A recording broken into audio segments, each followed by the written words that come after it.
Posso levar remédio na minha mala da minha viagem internacional? O que que pode, o que que não pode, o que é proibido? Qual a quantidade eu posso levar? Precisa de receita médica? Não precisa?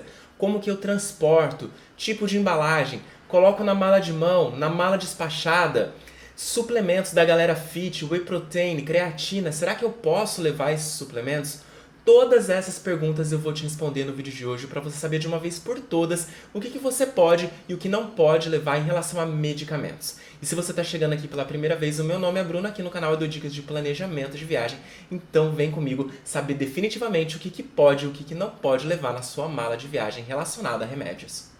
Nós vamos tratar vários tipos de medicamentos, desde aqueles rotineiros, os de uso contínuo, aqueles que você tem com prescrição médica, e cada um vai ter um tipinho de regra, mas tem uma regra geral. A primeira delas é que todo medicamento, quando você vai transportar numa viagem internacional, é para uso pessoal. Por quê? Eles querem entender duas coisas ali na hora que eles veem um medicamento, né, numa mala. Primeiro, se aquilo ali vai ser comercializado no país. Por quê? Em alguns países, alguns tipos de medicamentos são muito mais baratos do que no país que você está entrando. E se você está levando uma quantidade muito grande, isso pode caracterizar comércio. Então eles querem identificar esse tipo de passageiro que está entrando de forma ilegal com medicamentos. O segundo caso é identificar se ali tem alguma substância proibida no país que você está entrando.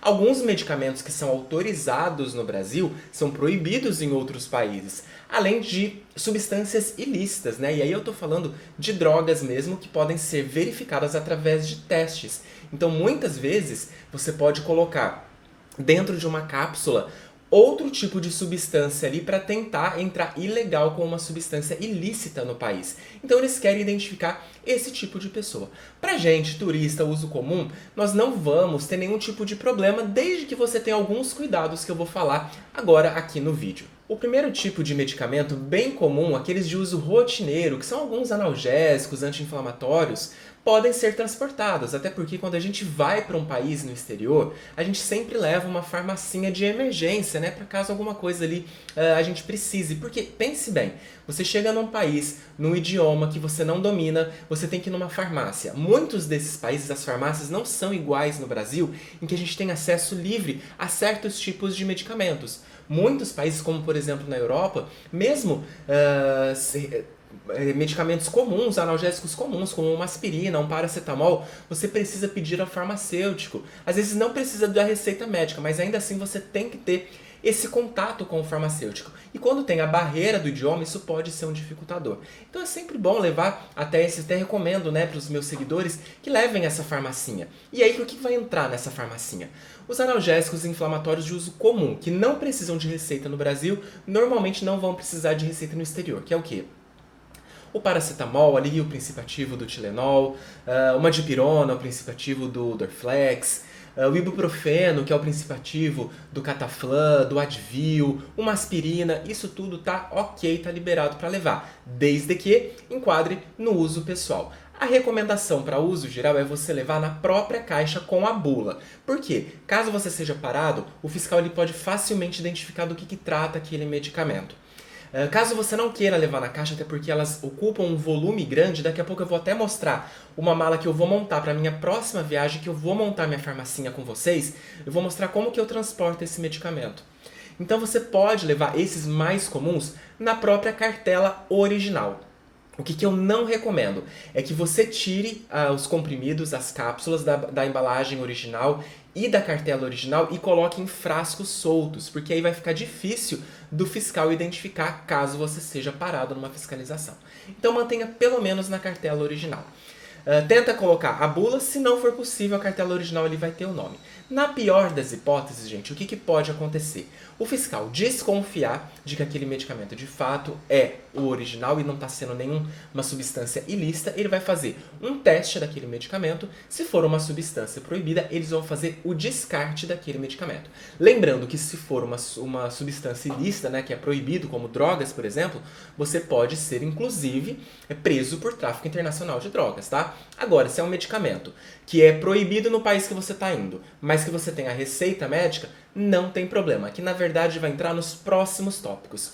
Por exemplo, tipos de medicamentos como antibióticos e anti-inflamatórios que precisam de receita médica você vai levar da mesma forma. Neste caso, como já é algo mais específico, eu recomendo que você leve na embalagem original, na caixa, com a bula e com a receita médica do seu médico, né? O que recomenda-se? Que traduza essa receita médica para o idioma do país que você está indo. Caso você não consiga, seja um idioma muito específico e seu médico não queira traduzir, tente pelo menos a tradução da receita médica em inglês, que é uma língua mais universal. Caso ainda o seu médico não faça essa tradução, porque alguns não fazem de fato, você leva a sua receita médica em português e aí o fiscal vai ter que se virar ali para traduzir. Normalmente, gente, eles não implicam tanto, só que você vai ter um desgaste maior para se explicar ali para o fiscal o que está acontecendo. Inclusive, em se tratando de antibióticos e anti-inflamatórios, eu vou contar um caso meu que aconteceu na minha entrada na Finlândia na imigração uma vez. O que aconteceu? Eu estava na Rússia, fiz uma viagem lá e eu entrei na Finlândia por via terrestre. Eu estava viajando de ônibus. Quando eu cheguei na Finlândia, foi um voo foi um ônibus que chegou de madrugada. Quando passa na imigração ali terrestre, você faz toda a verificação como se fosse num aeroporto. Verificam documentos, vão perguntar qual o motivo da sua viagem, comprovante de estadia, de passagem aérea de saída da União Europeia, enfim, todas aquelas questões. E aí a minha mala passou no raio-x. E o que acontecia? Eu tinha na minha farmacinha um anti-inflamatório que chama Toragesic. Ele é com receita médica. Eu tinha acabado de passar por uma cirurgia de cálculo renal. E eu ainda estava tendo algumas cólicas de alguns resquícios de cálculo renal que eu ainda tinha. Isso me causava dor. E o Toragesic é um sublingual que você coloca e ele alivia a dor muito rápido. Não sei se alguém já conhece esse remédio. O fiscal lá da imigração ficou muito desconfiado. Ainda que estava na embalagem, no vidrinho original do medicamento, eu não estava com a receita médica e não estava com a caixa com a bula. Ele ficou desconfiado porque o meu perfil também, né? Eu era muito jovem na época, eu estava viajando numa fronteira terrestre, que é uma fronteira em que o tráfico, né, de entorpecentes é mais comum.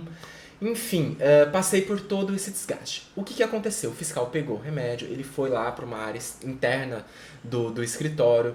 Eu acredito que ele tenha feito as pesquisas daquele medicamento. Eu não sei se ele chegou a fazer algum teste químico, acredito que não. Eu expliquei tudo para ele, que eu tinha essa condição do cálculo renal, que eu tinha acabado de passar por uma cirurgia, eu estava tomando aquele medicamento porque quando eu tinha dor e cólicas eu precisava tomar ele. E aí eu consegui me safar. Isso tudo demorou pelo menos uma meia hora. Eu atrasei todo o grupo que estava no ônibus, fica todo mundo me esperando. Foi bem chato, assim, fiquei constrangido. Mas aconteceu, não tinha o que eu fazer. Então, o que eu recomendo, né? Evite esse tipo de situação. Essa foi uma lição que eu tomei e hoje em dia, sempre que eu tenho algum medicamento com receita médica, eu levo a receita para evitar esse tipo de dor de cabeça. Porque eu domino o inglês, então foi fácil de eu me explicar. Agora, imagina uma pessoa que não fala nada do idioma estrangeiro, não fala inglês, nenhuma outra língua. Vai ficar mais difícil dela se explicar. Então, isso foi um facilitador. Então, esse foi o meu caso. Então, esses anti-inflamatórios e antibióticos com receita, leve a sua receita. E, por exemplo, alguns medicamentos que não precisam de receita no Brasil podem ser necessários em outros países. Um exemplo, a nimesulida. Ela é autorizada aqui no Brasil para comprar sem receita médica, é um anti-inflamatório, porém em muitos países é um medicamento proibido. Então leve a receita. Caso você esteja tomando nimesulida, peça ao seu médico para fazer uma receita para você. O próximo tópico, né, o tipo de medicamento, são os medicamentos de uso contínuo que não enquadram aí nos antibióticos anti-inflamatórios. Qualquer outra condição que você tenha, sei lá, um remédio para hipertensão, enfim, tem diversas condições aí. Caso você faça um remédio de uso contínuo, você vai ter a receita médica. Se conseguir a tradução, melhor ainda. Se não conseguir, leve a receita em português. E o mais importante, de novo, uso pessoal. Lembre-se de levar a quantidade de acordo com os dias da sua viagem. Vamos supor que você está fazendo uma viagem internacional de 10 dias. E aí leve aquela quantidade mais ou menos exata. Leve um pouquinho a mais, porque pode ser que você tenha um voo cancelado, um voo atrasado, e você precise ficar mais alguns dias, né? Alguma emergência que você precise ficar mais alguns dias no país. Então leve uma quantidade, sei lá, uns 10, 20% a mais. Sei lá, vão ficar 10 dias, leva uma cartela com 14 comprimidos. Então faça esse controle. Só não vai levar tipo 3 caixas daquele medicamento, porque aí já vai começar a caracterizar comercialização, como eu tinha falado no início do vídeo. Outro tipo de remédio comum e de uso contínuo são os injetáveis, muito comum para quem é diabético, né? Tem que tomar insulina. Nesse caso, você vai precisar levar seringas e o medicamento. O que eu recomendo é que você leve as seringas lacradas, tá? Para evitar qualquer tipo de desconfiança do fiscal. E neste caso, eu recomendo que você faça o transporte na mala despachada, porque a seringa, como tem um item perfurante, pode gerar algum problema na hora de você embarcar ali na mala de mão no raio-x. Então, se possível, coloque ali na mala despachada. Dentro do Brasil, é possível viajar com a seringa. Inclusive, a minha mãe teve uma época que ela estava tomando insulina e aí ela conseguiu embarcar sem problemas, né? Desde que fosse aquela quantidade, porque tem o horário, né, para tomar. Então, se você faz um voo internacional muito longo, você talvez tenha que tomar insulina durante o trajeto da viagem. Nesse caso, gente, leve a quantidade na mala de mão só do período que você vai ficar ali durante a viagem. Vamos supor que vai ser uma viagem que você vai ficar 15 horas em aeroporto, 20 horas no aeroporto e você vai precisar tomar uma dose. Então você leva só aquela quantidade, tá ok? Agora, tem um outro risco. Caso a sua mala seja extraviada, você perde aquele medicamento. Então quem faz o uso contínuo, né, tem esse risco. E aí vamos falar um pouquinho de transporte, como que você vai transportar os medicamentos. Como eu já falei, né, a primeira questão é com relação à embalagem, se possível na caixa original com a bula ou a cartela original, nunca descartar os comprimidos. Mas a pergunta que fica é, levar na mala de mão ou na mala despachada? A minha farmacinha, gente, como eu não tenho assim, nenhum medicamento injetável, nada, eu sempre levo na minha mala de mão, justamente por conta dessa questão de não correr o risco da minha mala despachada ser extraviada e eu ficar sem esse medicamento. Então, sempre que possível, leve na mala de mão. Outro ponto importante, caso você leve algum medicamento líquido, lembrar da regra dos 100 ml. É proibido transportar líquidos com mais de 100 ml em voos internacionais. Então, lembre desse limite, tá? Se precisar ter que trocar de embalagem, troque a embalagem para uma menor e leve a bula com a receita médica, lembrando que você pode correr o risco aí de ter que fazer uma fiscalização e um teste químico nesse medicamento que teve a embalagem trocada. Então, é mais essa questão do risco da bagagem extraviada mesmo. Evite despachar se possível. Outro tipo comum de transporte, né, que não é um medicamento em si, mas são suplementos, é da galera fit, que é da galera que vai fazer academia, quer manter o shape durante a viagem e faz uso, por exemplo, de whey protein, creatina, entre outros suplementos. Você pode transportar esse tipo de substância? A resposta é sim. Na grande maioria dos casos não tem problema nenhum. O que acontece? Primeiro que você tem que transportar, procure transportar na embalagem original, tá? Que o fiscal pode facilmente identificar as informações daquele produto. Se você levar na mala de mão, ela vai ocupar muito espaço, né? Principalmente o whey protein, aqueles potes grandes, né? Tente comprar uma embalagem um pouco menor para sua viagem, se possível. No mais, você pode despachar. Um risco que você corre com relação a essas substâncias é que, como elas possuem um volume grande, né, e são substâncias em pó, quando a sua mala passa no raio-x, vai ser identificada uma substância química, né? O raio-x consegue identificar substâncias orgânicas, e aí aquele pó ali pode ser motivo de você ser parado em fiscalização. Óbvio que se você estiver de fato levando o suplemento ali que você usa, não vai ter problema nenhum. Mas pode gerar ali uma questão de você ter que fazer um teste químico. E aí você vai ser parado, vai ter que se justificar. Então todas essas questões, gente, é mais um dificultador da viagem. Poder levar? Pode. Agora, se for algo que você pode evitar, dá pra você ficar sem o suplemento durante uma semana, 10 dias ali da sua viagem, evita se você não quiser ser parado na alfândega, não ter que passar por esses tipos de testes, esses tipos de perguntas. No mais, ele vai ver ali que tá tudo certo e vai autorizar a sua entrada. Eu já levei, inclusive, e nunca tive problema. Com relação, a única exceção foi esse caso, né, lá da Finlândia, do anti-inflamatório, que eu não estava com a receita. Mas se eu tivesse, eu acho que seria bem mais fácil o transporte. E falando em medicamentos durante a viagem, outro ponto muito importante quando a gente faz uma viagem internacional é ter um seguro viagem. Por quê? Imprevistos acontecem, emergências médicas acontecem. E você não quer estar num país estrangeiro em que você não domina o idioma, em que você não tem um plano de saúde, em que você não tem uma saúde pública que vai lhe atender, mas você quer ter uma cobertura médica. Essas coberturas, gente, de seguro viagem custam muito baratinho, cerca de 10, 15 reais por dia. Isso no seu orçamento final da sua viagem é muito pouco. Eu, por exemplo, utilizo a Seguros Promo, a gente tem um cupom de desconto aqui no canal para quem é seguidor. Eu vou deixar o link na descrição do vídeo e vou te mostrar aqui na tela rapidamente como que você pode cotar o seu seguro em várias seguradoras em poucos cliques, comparar aquela que tiver o melhor custo-benefício e fazer a contratação. Ali na hora, super prático, você vai ter uma pólice e caso aconteça alguma eventualidade médica com você durante a viagem, você vai estar coberto. Tanto para despesas médicas e hospitalares, que são essas emergências médicas, algumas consultas, e também outras questões. Alguns seguros oferecem até indenizações por cancelamento de voo, perda ou extravio de viagem, então é muito bacana. Vou mostrar aqui na tela como que funciona. Já estou aqui na tela do Seguros Promo, vou deixar o link na descrição do vídeo. A primeira coisa que você vai fazer é clicar em aplicar cupom de desconto. Clica aqui porque lá no final vai ter um descontinho.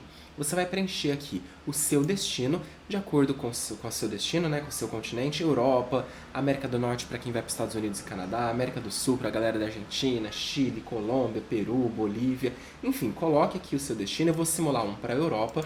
Aqui você vai colocar a data da sua viagem, vou simular aqui só para a gente ver como que funciona. Preenche seu nome, e-mail e celular e clique em pesquisar seguro viagem. Vai abrir uma tela cotando várias seguradoras como eu estou te mostrando aqui. Repare como é baratinho, aqui eu estou cotando para uma semana. Aqui vai ter as principais coberturas. As despesas médicas hospitalares é que a gente tem que ficar mais atento. Eu recomendo pelo menos $30 mil para essa cobertura, tá ok? Aqui você pode clicar para ver a cobertura completa, inclusive comparar vários planos. Você pode clicar aqui em várias seguradoras, ele abre um comparativo entre elas. Eu gosto muito da AssistCard, para mim ela tem o melhor custo-benefício. Eu vou clicar nesse daqui, vou selecionar este seguro. Aqui você vai preencher os dados com o nome do segurado, seu nome, sua data de nascimento, seu CPF. Se você estiver viajando com mais pessoas, aqui você vai adicionar os segurados. Pode ser seu cônjuge, filhos, enfim, quem estiver viajando com você. Na forma de pagamento, você vai ter um desconto adicional de 5% para pagamento no Pix ou no boleto, mas também você pode pagar no cartão de crédito e com transferência bancária. Por fim, você vai ter o resumo da compra, que você vai ter o desconto do Pix, o desconto que você teve do cupom aplicado no início do vídeo, e aí você vai efetuar o pagamento. Confirmado o pagamento, você vai receber essa confirmação por e-mail junto com o seu voucher, sua pólice do seguro, essa que você vai precisar utilizar na imigração, na entrada de alguns países é obrigatório, ou se não, na hora que você for utilizar, né, o médico, alguma emergência que você tenha na viagem, lá vão ter todas as informações para você acionar este seguro. Bom, conforme prometido, vou mostrar aqui a farmacinha que eu estou montando para a minha próxima viagem. O primeiro são 2 remédios que eu estou utilizando com receita médica, que é esse daqui, eu tenho a receita do médico, e esse daqui também. A receita está aqui, esses dois eu vou levar na caixa, vou deixar separadinho e vou colocar na minha mala de mão. Outros medicamentos são aqueles que eu falei que é de uso rotineiro. Então, o que eu coloco? Para o estômago eu gosto de levar um antiácido, um Engov no dia que a gente exagera um pouquinho na bebida. Esse daqui é para o caso de um resfriado, né? Sempre quando a gente muda de país, mudança de temperatura, pode ter ali alguma condição que a gente fica resfriado. Eu tenho também esse daqui que é um paracetamol efervescente, então eu levo ele. Outros medicamentos para o estômago, Buscopan. Esse daqui é magnésio bisurado, também se dá algum desconforto. Que mais? Plasil, tá vendo? Ó, também para o estômago. Loratadine, antialérgico, né? Sempre a gente vai para algum país, come alguma coisa diferente, a gente pode ter algum descontrole, né? Aqui eu tô levando também um Dramin. O Dramin, né, para quem gosta de dormir no voo, né, pode ser uma condição. Repara que eu tô levando só um comprimido, que é bem para uso pessoal. Esses aqui, ó, eu até cortei só para os dias que eu vou estar lá, tá vendo? Não tem necessidade de eu levar um monte de cartela, um monte de caixa. Então esses aqui eu vou levar na cartela, não precisa de caixa, tá? Tudo separadinho aqui. Esse daqui é um protetor labial, que nem entra aí na condição de medicamento. Essa daqui é uma pomada anti-inflamatória, né? No dia que a gente anda muito, fica com alguma dor muscular. então eu sempre gosto de levar uma pomadinha dessa, um band-aid também de emergência, caso tenha algum corte, alguma coisa, eu gosto de levar. E por fim, o ibuprofeno também, que eu sempre tomo, uma febre, um antitérmico, é sempre bom levar. Eu levo nesse potinho aqui também, só com uma quantidade que eu preciso. Aqui o pote é grande, mas ali tem só um pouquinho de medicamento, tá bem vazio, deve ter uns 10 só. Então eu coloco aqui no potinho e agora eu coloco tudo numa necessaire como essa daqui, ó. Eu vou colocando eles aqui, tá vendo? Ó? Ocupa pouco espaço, eu consigo levar bastante coisa. Vai ser uma viagem para uma semana só, não tem necessidade de levar um monte de medicamento. E aqui vai tudo organizadinho, bem prático. Por fim, o meu potinho aqui, ó, fecha tranquilamente. Outra embalagem que você pode levar são esses saquinhos transparentes, Ziploc, que a gente leva para levar líquido normalmente, você pode transportar neles também sem problema. Inclusive, se você tiver líquido, algum medicamento líquido, recomendo que você já utilize nessas embalagens. Portanto, essas são as condições para transportar o seu medicamento, os seus remédios durante a viagem. Espero que tenha ficado claro. Se ficou alguma dúvida, comenta aqui embaixo que eu estou sempre respondendo, sempre que possível. Lembrando que aqui no canal eu tenho várias outras dicas de planejamento de viagem. Eu vou deixar uma playlist completa linkada aqui em cima no card. Outros vídeos dos destinos que eu percorro no Brasil e no mundo, com várias dicas de roteiros e o que você pode fazer nesses destinos. Se gostou das informações do vídeo de hoje, eu te peço para deixar seu like, te convido a se inscrever aqui no canal e a gente se vê no próximo vídeo.